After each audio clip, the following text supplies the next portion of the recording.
इनके पास से 23 लाख रुपए, 27 मोबाइल सहित अन्य सामान जो है बरामद किया गया। गैंग के सदस्यों ने मुंबई क्राइम ब्रांच का होना बताकर अजमेर की बुजुर्ग महिला से 80 लाख रुपए की ठगी की वारदात को अंजाम दिया था। हालांकि पुलिस ने खुलासा किया पूरे मामले का कई सामान जब्त किए गए हैं। अजमेर की बुजुर्ग महिला को इन ठगों ने अपना शिकार बनाया था। जो आप अपने टेलीविजन स्क्रीन पर ये चेहरे देख पा रहे हैं, इन्हीं पर ये गंभीर आरोप है। तो बुजुर्ग महिला से 80 लाख रुपए ठगी का ये पूरा मामला। राजस्थान एसओजी की बड़ी कार्रवाई देखने को मिली। 23 लाख कैश, 27 फोन बरामद किए गए, 43 डेबिट कार्ड, बैंक चेकबुक भी जब्त किए गए। अजमेर की बुजुर्ग महिला के साथ इन बदमाशों ने, इन आरोपियों ने ठगी की वारदात को अंजाम दिया था। जयपुर का रुख करेंगे, जहां एसओजी ने एसआई भर्ती परीक्षा पेपर लीक मामले में कार्रवाई की और 2 आरोपियों को गिरफ्तार किया। टीम ने लोकेश शर्मा और विमला बिश्नोई को अरेस्ट किया है। लोकेश शर्मा दौसा तो वहीं विमला बिश्नोई बाड़मेर की रहने वाली है। दोनों आरोपियों को एसओजी ने 17 दिसंबर तक रिमांड पर ले लिया है और अब इनसे पूछताछ की जाएगी, क्योंकि माना यह जा रहा है कि रिमांड पर जब इनसे पूछताछ की जाएगी तो कई और बड़े खुलासे हो सकते हैं और ये गैंग, ये नेक्सस आखिर कहां तक फैला हुआ है, इसके बारे में भी जानकारी जुटाई जा सकेगी। ये बड़ी खबर है जयपुर से आपके टेलीविजन स्क्रीन पर, क्योंकि कोई भी ऐसा महीना नहीं बीत रहा है जहां एसआई भर्ती पेपर लीक से जुड़े किसी ना किसी की गिरफ्तारी ना हो। इवन ज्यादा हो जाएगा अगर हम महीना कहेंगे। हर दूसरे हफ्ते ये पता चलता है कि एसओजी की बड़ी कार्रवाई होती है और एसआई भर्ती पेपर लीक से जुड़े कोई ना कोई गिरफ्तार होता है, उसको कोर्ट में पेश किया जाता है, फिर रिमांड में भेजा जाता है। बड़े लोगों के साथ साथ इसमें और लोग भी जुड़ते चले जा रहे हैं और बात बिल्कुल सही है कि ये पूरा जाल कहां तक फैला हुआ है ये अभी कहना मुश्किल हो जाएगा। एक बार और बड़ी कार्रवाई देखने को मिली और जिसमें एसआई पेपर लीक से जुड़े 2 आरोपियों को एसओजी ने धर दबोचा है। तो रामू राम रायका से लेकर ये 2 शख्स और इस गिरफ्त में आ चुके हैं।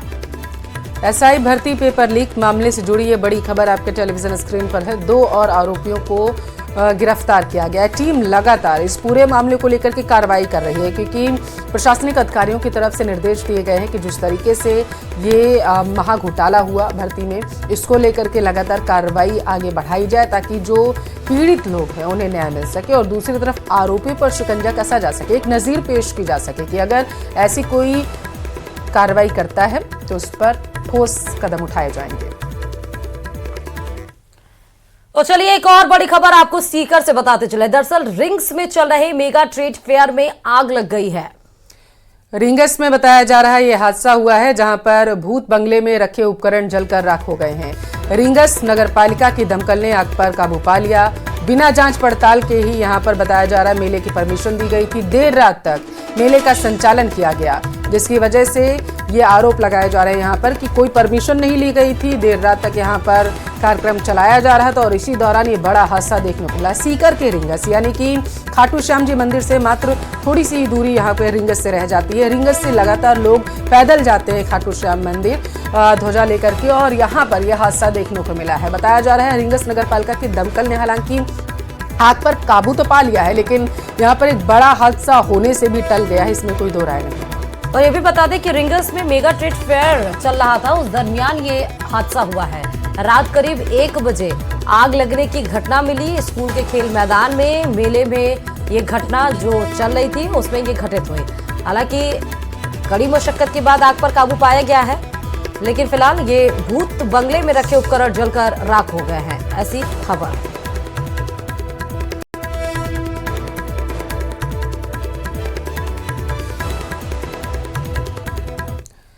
बाड़मेर का रुख करेंगे, जहां पुलिस से बचने के लिए हथियार सप्लायर तांत्रिक बन गया। भनक लगी तो पुलिस का भेष बदलकर पीड़ित बनकर तांत्रिक के पास पहुंच गई। तांत्रिक पुलिसकर्मी के बाल पकड़कर तंत्र मंत्र करने लगा और इस दौरान पुलिस ने आरोपी का असली नाम पुकारा तो वह घबरा गया, जिसके बाद पुलिस ने तांत्रिक को पकड़ लिया। साइक्लोनर टीम ने 25,000 रुपए के वांटेड भीमदान को नौगांव से गिरफ्तार किया है। 5 साल से ये फरार था, जिसके खिलाफ 3 जिलों में यानी कि चूरू, बीकानेर, जैसलमेर में हथियार सप्लाई, लूट, डकैती के तकरीबन 12 मामले दर्ज किए गए थे और अब ये पुलिस गिरफ्त में है। जो शख्स आपको आपके टेलीविजन स्क्रीन पर दिख रहा है, यही वो आरोपी है जिस पर बताया जा रहा है कि कई मामले तीनों थानों में दर्ज किए गए थे। हालांकि अब ये जो है पुलिस की गिरफ्त में है और इसे पूछताछ की जाएगी।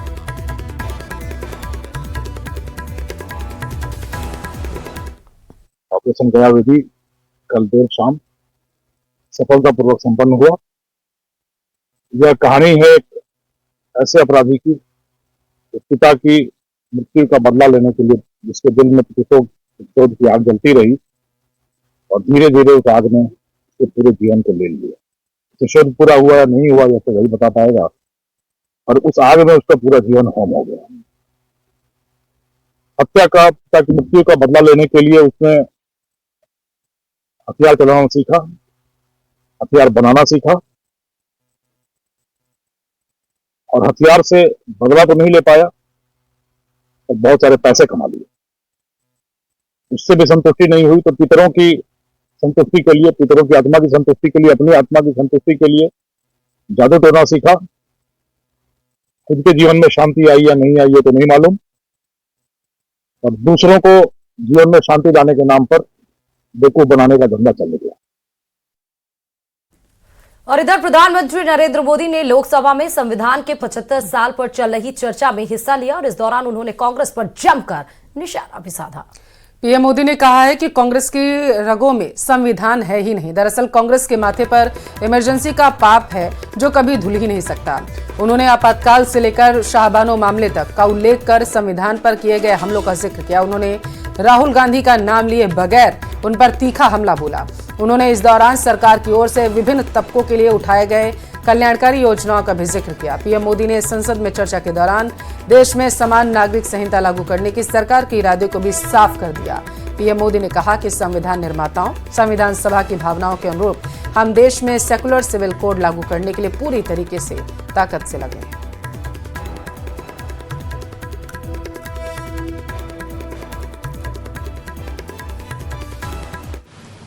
संविधान के 25 वर्ष पूरे कर रहा था, उसी समय हमारे देश में संविधान को नोच लिया गया,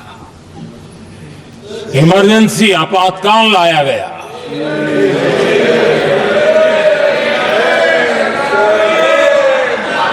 संवैधानिक व्यवस्थाओं को समाप्त कर दिया गया,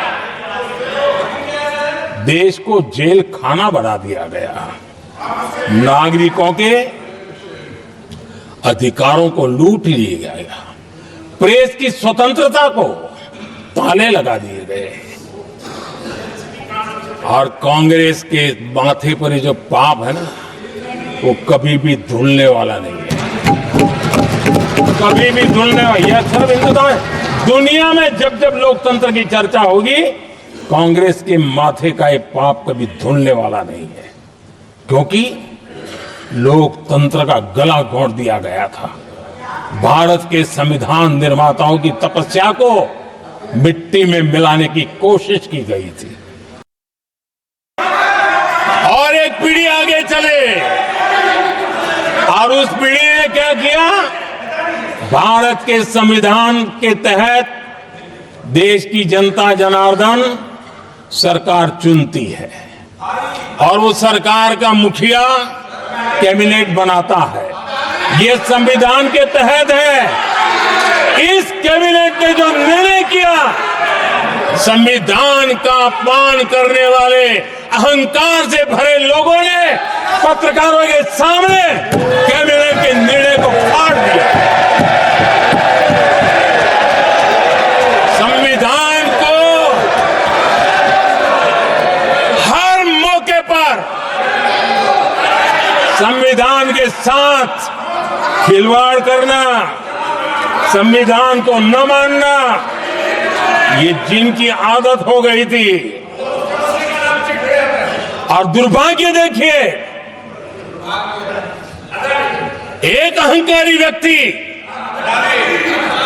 कैबिनेट के निर्णय को फाड़ दे और कैबिनेट अपना फैसला बदल दे। ये कौन सी व्यवस्था है? राजीव गांधी जी प्रधानमंत्री बने, उन्होंने संविधान को एक और गंभीर झटका दे दिया। सबको समानता, सबको न्याय, उस भावना को चोट पहुंचाई। आदरणीय सभापति जी, आपको मालूम है सुप्रीम कोर्ट ने शाहबानो का जजमेंट दिया था। एक भारत की महिला को न्याय देने का काम संविधान की मर्यादा और स्पिरिट के आधार पर देश की सुप्रीम कोर्ट ने दिया था। एक वृद्ध महिला को उसका हक मिला था सुप्रीम कोर्ट से, लेकिन उस समय के प्रधानमंत्री राजीव गांधी ने शाहबानो की उस भावना को, सुप्रीम कोर्ट की उस भावना को नकार दिया। और जयपुर के महात्मा गांधी अस्पताल में केडी गुप्ता स्मृति व्याख्यान की कड़ी में इंसान की लंबी उम्र के अहम बिंदु पर बात की गई है। अमेरिका न्यूयॉर्क से आए प्रोफेसर नीर ब्राजलाई ने अपने भाषण में कई अहम बिंदुओं को बताया है। देखिए इसी पर ये रिपोर्ट।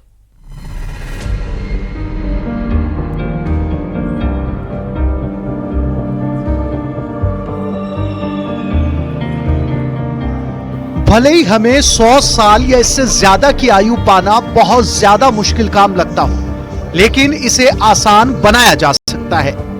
हम अपनी आम जिंदगी को सामान्य बदलाव कर लंबी उम्र पा सकते हैं। शोध के नतीजों के मुताबिक कम और पौष्टिक खाने के अलावा रोजाना 1 घंटे की कसरत या 9 से 10 किलोमीटर की वॉक सभी लोगों के सोशल लाइफ को बेहतर बनाने और लंबी उम्र पाने के मूल बिंदु हैं।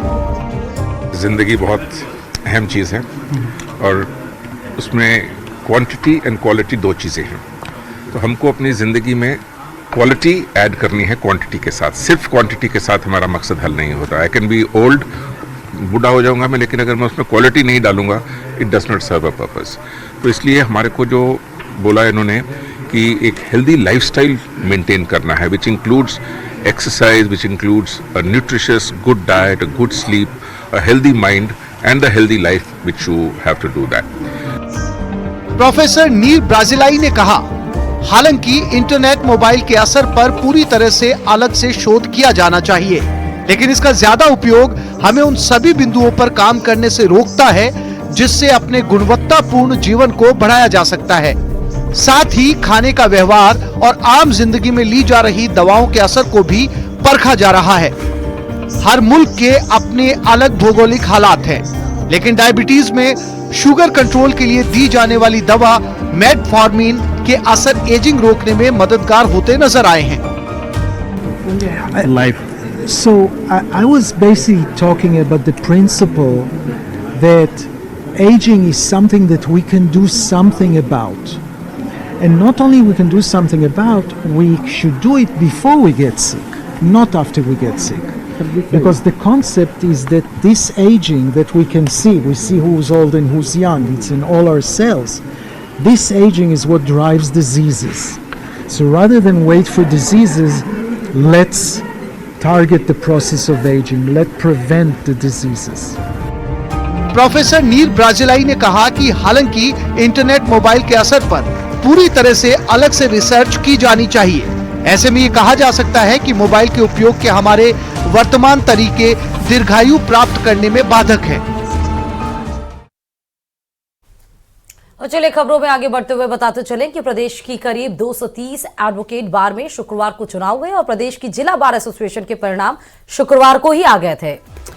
तो वहीं हाईकोर्ट बार एसोसिएशन जयपुर और the bar association Jaipur, the district bar association सहित प्रदेश की तकरीबन 230 पंजीकृत बार एसोसिएशन में 2024-25 के वार्षिक चुनाव के बाद शनिवार को नतीजे आए। इस चुनाव में राजस्थान हाईकोर्ट बार एसोसिएशन के अध्यक्ष पद पर लगातार तीसरी बार महेंद्र शांडिल चुनाव जीते हैं और इधर रिजल्ट की घोषणा होने के बाद शांडिल के समर्थकों ने उनका शानदार तरीके से स्वागत किया। विजय जुलूस निकाला गया। अध्यक्ष पद पर महेंद्र शांडिल को 1664 वोट मिले, जबकि दूसरे नंबर पर रहे राजीव कुमार को 1453 वोट मिले।